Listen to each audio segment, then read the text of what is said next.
The Ultimatum, presented by Frog. It's not necessarily tragic or inhumane, nor is it an easy, happily ever after answer. It's not how some overly edited reality shows make it out to be either.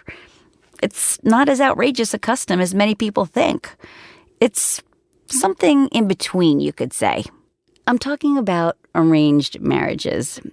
For those unfamiliar, yes, they do still exist in certain countries. And yes, young people may be subject to an arranged marriage if their parents subscribe to this particular philosophy of wedded bliss. I'm not in an arranged marriage. I'm not in any kind of marriage at the moment, to my knowledge. Well, I'm from Seattle, and not a lot of Seattleites are currently signing up to have their lives planned out for them by a third party. I'm also not criticizing arranged marriages. I don't know enough about them. Well, what I do know is the effect that they can have on someone who is outside of said arrangement and yet is somehow still a factor in the arrangement. Confused yet? So was I. Confused as hell. Heartbroken and frustrated more than you could possibly know. Well, here's what I can tell you. She was young and vibrant and full of fire. Her goal was to get out of New Delhi and move to America. America in her mind was adventure and independence and a chance to get anything and everything she ever wanted. She didn't have it bad in India. It was just this driving spirit that told her to go and never look back. Thing was, her parents had other ideas. So to placate them and still follow her heart, she agreed to marry exactly who they wanted her to, on their timeline, in accordance with their expectations. Then she and her husband could do as they pleased, move to America or Timbuktu if they wanted. I only know this about her because this was how he'd explained her to me. He then followed up with, "The system works. It's not perfect, but it works. You know, there are happy marriages where I come from." "Well, they may be happy," I said, "but are they passion-filled? Are they exciting? Are they hear his car pull into the driveway after work and get goosebumps kind of marriages?" "Oh, you watch too many romantic comedies." He touched the tip of my nose and laughed. "Well, is yours working? Your marriage?" I persisted. This was all over tiramisu at our 1-year anniversary dinner. 1 year to the day we first met, following a month's worth of constant texting and messaging on the dating app. And this was also about 5 months to the day after he told me he was still married, though he and his wife had been living apart for several years now. "Well, of course it's not working." He touched my arm. I pulled away. "Well, then why stay?" I said. "Because I have to, at least for now. There are kids, and my parents would never, and her family..." His voice trailed off. I just smiled, a symbol of my acquiescence, I suppose. What I wanted to say was, what I should have said was, "Okay, so you're stuck in a marriage that wasn't your choice, and you don't live together. You don't have family dinners together. You don't go to bed together. So what exactly is the point? Tradition? Appearances? Some archaic code?" I know it wasn't fair of me to say that, but none of this was fair to me. "You don't understand the culture," he told me. "Of course not. But I understand the human heart," I said softly, so soft I don't even think he heard me. So let's skip ahead a bit. Through many more months of the same conversations, a lot of tears, a couple of short breakups with me eventually caving, or rather my heart just plain giving in. He told me once that he did try to broach the subject with her one time in a roundabout way. And she just pretended that he hadn't said anything at all, promptly switching the topic to who was responsible for the week's soccer practice pickups. Carpooling conversations taking precedence over matters of the heart, though it would seem that matters of the heart weren't on the table for them any longer. "So why are you still fucking married?" I'd scream. And our vicious cycle of stuttering explanations and tear-filled rebuttals would begin again. We are now going on 2 years. Ironically, 2 years of the most fun I've ever had with anybody, outside the whole arranged marriage impasse thing. Yes, I recognize how twisted that sounds, and many a therapist have tried to redirect my behavioral patterns in regard to this matter, trust me. But he and I could laugh just by reading one another's minds. That's how completely in sync we were. And the sex? Mind-blowing. Think of it like this. A 22-year-old man reluctantly, albeit dutifully, marries someone he was introduced to only a week before. A woman who is equally hesitant to marry him. So how good, how spontaneous, how toe-curling do you think the sex ever was between them? I mean, they stay married for almost 20 years, begrudging participants in a centuries-old custom of not rocking the boat. Well, expectedly, they come to resent one another, and then suddenly we meet. As he once explained with a devilish glint in his eye, I have a lot of catching up to do, baby.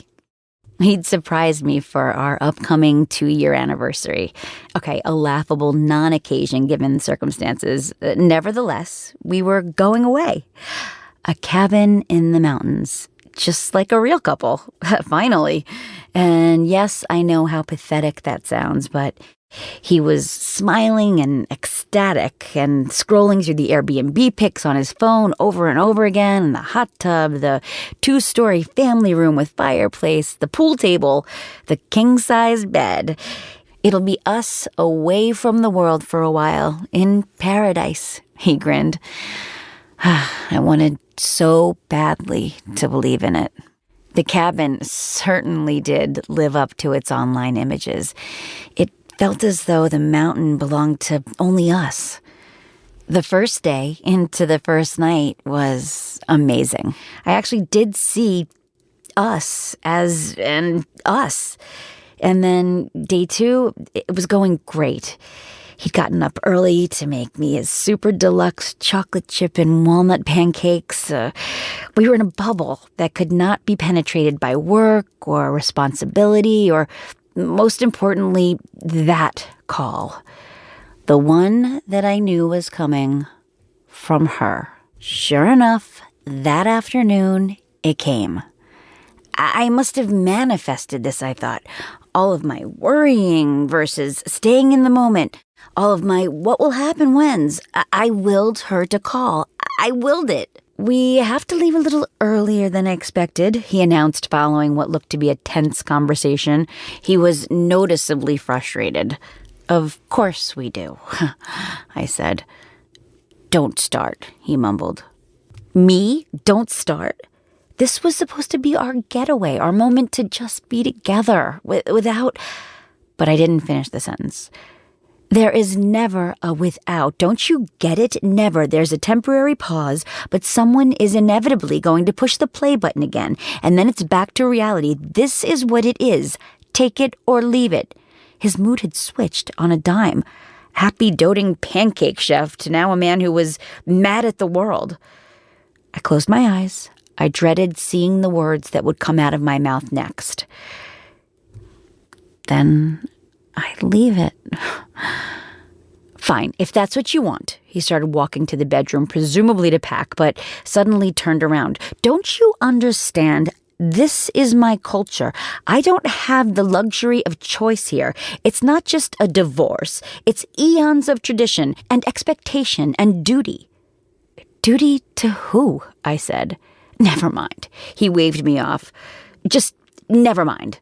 I want to be with you, I said, more than I think you realize, but I can't continue on. Not like this. It's too painful. You two have lived apart for over 3 years. I don't understand why you don't just get that piece of paper and... Because I've been trying to tell you, he was yelling now, it's far from a piece of paper. It's far from one divorce or one marriage or even one family. It's so much more than that. You're right. I don't understand, I said. I would never let something like this interfere with what we have. That's because you really have no idea what this is, and you can't possibly, he said. I'm giving you an ultimatum. I interrupted, scared as hell, emboldened, angry, and anxious all at the same time as I said this. You have until the end of the year. Divorce her, or it's over. For good.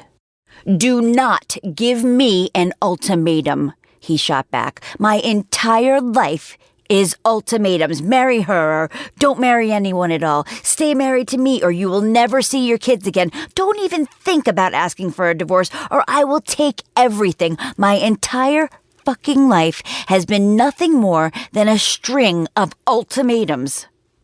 He sat on the edge of the sofa, his face buried in his hands. Slowly, I moved toward him.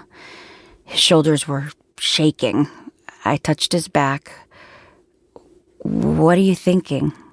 I asked, trying to steady my voice. I'm thinking.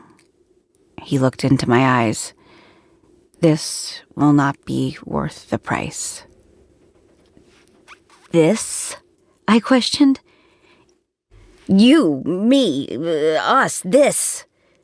Oh, I said, not knowing what else to say.